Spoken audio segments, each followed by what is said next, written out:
ne connaissent pas, tu es un expert reconnu dans le domaine du marketing avec un parcours premièrement dans tout ce qui est, comme tu dis, le marketing underground avec la vente de PDF, des publicités agressives, des trucs qui clignotent dans tous les sens. Et puis maintenant, tu t'es, on peut dire peut-être assagi. Tu es passé du côté lumineux de la force et puis tu partages sur les réseaux tes connaissances et tes nouveaux concepts. Alors, si tu veux, il n'y a pas de différence dans la force. Tu sais, ce marketing agressif est au service de bons produits qui sont bénéfiques aux clients. Tu aides les clients, en fait, tu vois. Et de temps en temps, il faut que le marketing soit un peu stimulant pour que la personne passe à l'action. On va dire aussi qu'il y a eu une période, il y a eu une décennie, on va dire, où pendant laquelle les gens répondaient très favorablement à ça. Les riches publicitaires ne posaient pas tant de problèmes par rapport à ça, les processus de paiement non plus. Du coup, d'un point de vue, si tu veux, de zeitgeist, product fit, il y avait un boulevard en fait.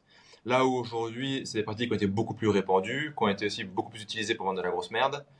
Non pas que c'était pas aussi utilisé pour vendre de la merde, mais il y a vraiment des gens qui ont fait beaucoup ça à scale.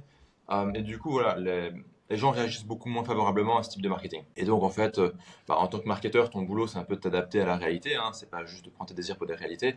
Donc, donc aujourd'hui, on va sur des pratiques qui sont plus, on va dire, peut-être plus douces, moins stimulantes, où en fait on met une barrière à l'entrée, soit une barrière finalement de temps, c'est qu'on veut que la personne interagisse longtemps avec nos contenus, avec nos idées, avant éventuellement qu'il y ait une transaction. Et s'il n'y a pas de transaction, on est tout à fait OK avec ça. Soit une barrière, alors ça va se donner un peu arrogant, mais on va dire une barrière d'intelligence, quoi, ou de cerveau branché, quoi. Si on va dire, OK, nous on veut bosser avec des gens qui sont intéressants, qui sont stimulants, qui ont envie de faire des choses intéressantes, qui peuvent comprendre de notions. Et du coup, voilà, on va être un peu plus théorique, un peu plus économique, un peu plus philosophique, tout en ne perdant pas, je dirais, ce qui fait notre force, quoi. C'est des business models qui marchent, du marketing qui marche. Mais tu vois, c'est pas Lambo, Rolex en Ouais. diamant et tout, quoi. Non pas que j'ai un problème avec les Lambeaux, les Ça Rolex en marche diamant. aussi, hein, mais Je trouve c'est ça très c'est joli, une hein. autre approche. Je trouve Hmm. ça très joli les lambeaux et tout, mais c'est pas trop, c'est pas le positionnement qu'on a choisi parce que ça attire trop de gens à bas QI, quoi. On va dire. Ouais, bien Euh, sûr. Ok. C'est intéressant ce que tu dis. Au final, ce que tu expliques, c'est que, alors, effectivement, j'ai parlé du côté lumineux de la force, parce qu'il y a beaucoup de gens qui voient le marketing agressif comme c'est pas bien et forcément c'est du scam derrière. Idée que je ne partage pas. Euh, et ce que tu expliques, c'est qu'en fait, aujourd'hui, tu utilises d'autres leviers parce que les anciens, je dirais que les leviers du marketing agressif sont de moins en moins efficaces, même si ça continue de fonctionner. Hein. J'ai tendance à dire, c'est pas parce que la marionnette voit les fils qu'il ne fonctionne pas sur elle, quoi. ouais. Et, et en l'occurrence aujourd'hui, donc c'est plus une approche, on va dire aussi peut-être en termes de maturité toi dans tes business, en disant, ok, j'ai plus envie de me faire chier avec des cons. Ouais. Euh, voilà. Et pour ça, effectivement, il faut changer aussi de stratégie. Ouais. Ce qu'il faut aussi prendre en compte en termes d'énergie, c'est en termes de quantité et de qualité d'énergie. En termes de quantité, ou plutôt d'abord en termes de qualité. En termes de qualité d'énergie, quand tu mets des closers au téléphone qui sont là, si tu veux, à Tel Aviv, en train de défoncer des gens au téléphone, euh, eux, ils n'ont pas l'intérêt du client à l'esprit, ils sont juste là pour faire des ventes, si tu veux.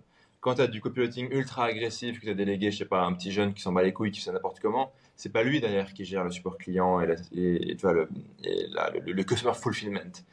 Et donc en fait, quand il y a une énorme violence en fait, celui qui est déployée à l'entrée, derrière en fait les clients se font beaucoup plus chier. Alors que si le client il a pris son temps, il est rentré tranquillement, c'est très rare qu'il te saoule. Donc du coup en fait, tu as une qualité d'énergie qui est différente. Et la notion d'énergie en fait, c'est un truc qui me parle pas mal. Après, tu as aussi toute une question de quantité d'énergie.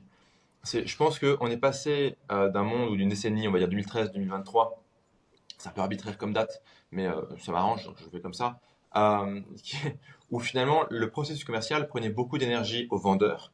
Tunnel, upsell, boom, webinaire, upsell, downsell, bump, machin, branchement et tout, automatisation, bam bam bam, séquence email, texte de vente ultra long, vidéo de vente ultra long, etc. Donc ça demande énormément d'énergie aux vendeurs.